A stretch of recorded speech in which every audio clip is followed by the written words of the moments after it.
दोस्तों नमस्ते। महाराष्ट्र की राजनीति में सबसे बड़ा चाणक्य शरद पवार को कहा जाता है और कहा यह भी जाता है कि शरद पवार खेल बिगाड़ सकते हैं। हाँ, जरूर शरद पवार खेल बिगाड़ सकते हैं, लेकिन जो खेल बिगाड़ता है उसे चाणक्य नहीं कहा जाता। जो खेल सुधार सकता है या अपने हाथ में ला सकता है उसे ही चाणक्य कहा जाता है। और एक बात, चाणक्य का वर्तन यह था कि जुल्मी राजा धनानंद की सत्ता को नीचे लाना। अब राजा कौन सा भी जुल्मी नहीं है, तो किसी की सत्ता को नीचे लाने का काम अगर पवार करते हैं तो उन्हें चाणक्य नहीं कहा जाना चाहिए। शरद पवार का गुणगान करने वाले, उनके बखान करने वाले, उनके वीरत्व को बहुत बड़ा कहने वाले लोग हमेशा बताते रहते हैं कि जब जब भी सेंट्रल को जरूरत पड़ती है तो शरद पवार जाते हैं और जब जब भी राज्य को जरूरत पड़ती है तो शरद पवार ही आते हैं। महाराष्ट्र का कारोबार सुधाकर राव नाईक के हाथ में सौंपकर शरद पवार सेंटर में संरक्षण मंत्री बनने चले तो गए। वो सेंटर की जरूरत थी ऐसा माना जाता है। वैसे तो मैं आपको बता दूं कि शरद पवार उस वक्त जब नरसिम्हा सरकार में रक्षा मंत्री थे, उस वक्त शरद पवार देश का प्रधानमंत्री बनना चाहते थे। देखिए, बहुत खूबी से बताया जाता है रक्षा मंत्रालय का मिलना। इसी बात को भूतकाल की घटना से जोड़ा जाता है। कहा जाता है कि महाराष्ट्र के पहले मुख्यमंत्री यशवंतराव चव्हाण जब केंद्र में जरूरत थी तो रक्षा मंत्री के पद का स्वीकार करने चले गए थे और उसे कहा जाता है तब कि हिमालय की मदद के लिए सह्याद्री चला गया। वो यशवंतराव चव्हाण के लिए वो बड़े थे, वो उस वक्त के निर्णय किए गए थे। केंद्र की राजनीति में भी यशवंतराव महाराष्ट्र में बहुत बड़े बने ऐसा नहीं लगता था, सो उन्हें उठाया गया, केंद्र में ले जाया गया और उनके बड़प्पन को और बढ़ावा दिया गया। उसी तरह शरद पवार भी महाराष्ट्र की राजनीति से उभरकर केंद्र की राजनीति में जाकर देश के प्रधानमंत्री बनना चाहते थे। यही एक मौका था पवार के हाथ में, क्योंकि उस वक्त गांधी परिवार राजनीति से दूर था। राजीव गांधी की हत्या हो चुकी थी। केंद्र को नया नेता चाहिए था और उस वक्त सोनिया गांधी भी सक्रिय राजनीति में नहीं थी। तब पवार को ऐसे लग रहा था कि अगर मैं ऊपर चला जाऊं तो प्रधानमंत्री बन सकता हूं। लेकिन खेल बिगड़ गया दोस्तों। खेल इस तरह से बिगड़ गया कि एक senior leader PV Narasimha Rao को देश का प्रधानमंत्री बनाने का फैसला कांग्रेस कमेटी ने भारी बहुमत से किया। सर्वानुमत से नहीं किया, मैं बोल रहा हूं बहुमत से किया और तय हो गया कि नरसिम्हा राव प्रधानमंत्री बनेंगे। अब तो शरद पवार ये लेकर मानकर चल रहे थे कि अब मैं ही प्रधानमंत्री बनूंगा। अब प्रधानमंत्री बन नहीं पाए तो उनको लगता था कि दूसरा नंबर तो कम से कम मिलेगा। दूसरा नंबर तो कम से कम। वहां महाराष्ट्र के दूसरे नेता जाकर बैठ गए, शंकरराव चव्हाण, जो गृह मंत्री पद संभाल रहे थे। दूसरे स्थान पर भी महाराष्ट्र का नेता गया और उन्हें शरद पवार को वो दूसरा स्थान भी न मिला। अब शरद पवार के लिए रक्षा मंत्रालय ही बचा था, जो उनके हाथों में दे दिया गया। रक्षा मंत्रालय इसलिए कि वही एक मंत्रालय है जो देश की अंतर्गत राजनीति में कुछ भी काम नहीं कर सकता है। गृह मंत्रालय होता तो बहुत कुछ कर चुके होते, अगर और कोई मंत्रालय होता तो शरद पवार कुछ ना कुछ तो करते, लेकिन रक्षा मंत्रालय में वो अंतर्गत राजनीति में कुछ नहीं कर सकते थे, इसलिए उन्हें रक्षा मंत्रालय सौंपा गया और पवार कहने लगे कि मैं बहुत बड़ा नेता बन गया। इसीलिए शरद पवार को बताया जाता है कि वो तेल लगाए हुए पहलवान है। कैसा तेल, क्या कुछ पीएमशिप नहीं मिली, एचएम नहीं मिला तो बन गए रक्षा मंत्री। गृह मंत्री नहीं बने तो बन गए रक्षा मंत्री।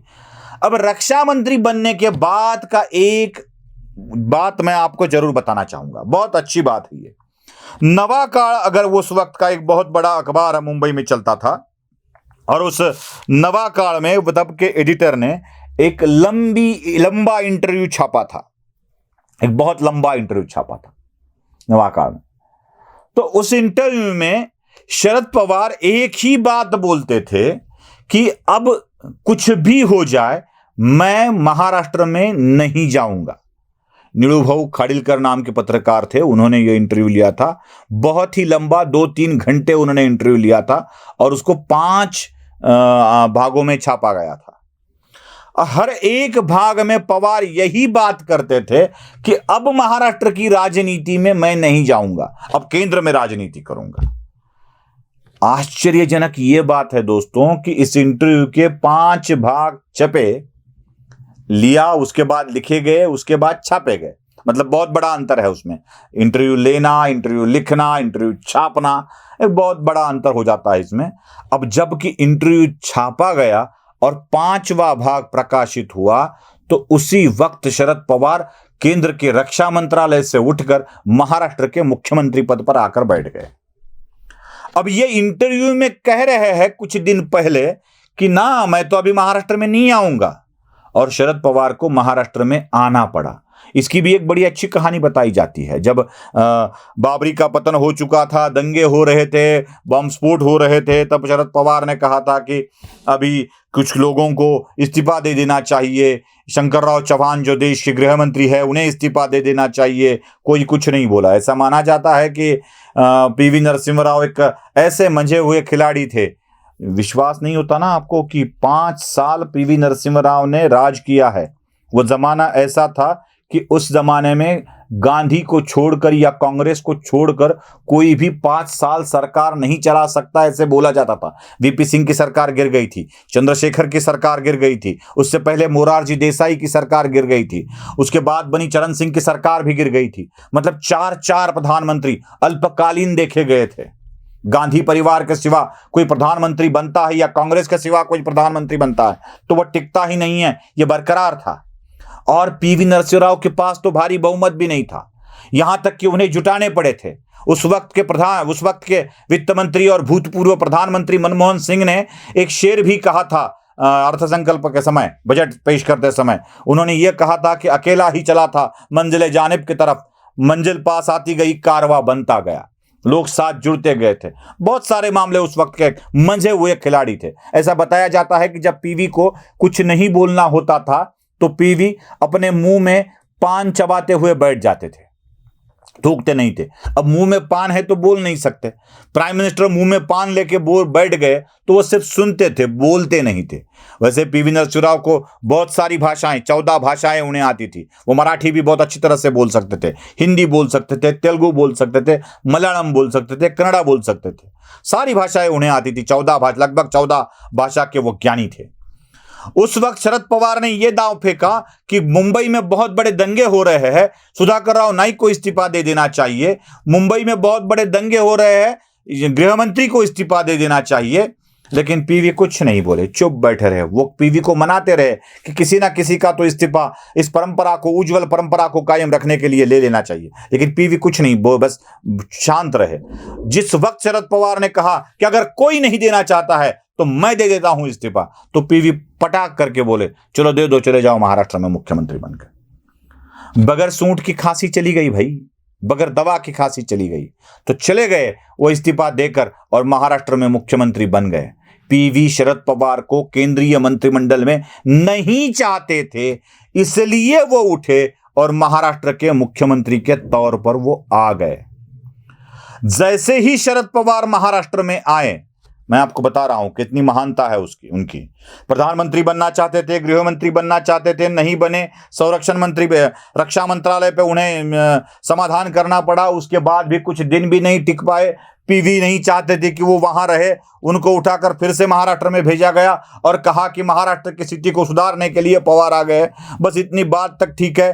परिस्थिति में अगर सुधार होता तो 95 में सरकार नहीं बनती महाराष्ट्र में शरद पवार की। शरद पवार के मुख्यमंत्री नेतृत्व में ही इलेक्शन लड़े गए और पूरा का पूरा पराभव हुआ कांग्रेस का। उस वक्त 95 के इलेक्शन में सत्ता आई शिवसेना और बीजेपी की। मनोहर जोशी मुख्यमंत्री बने और उसके बाद गोपीनाथ मुंडे उप मुख्यमंत्री बने।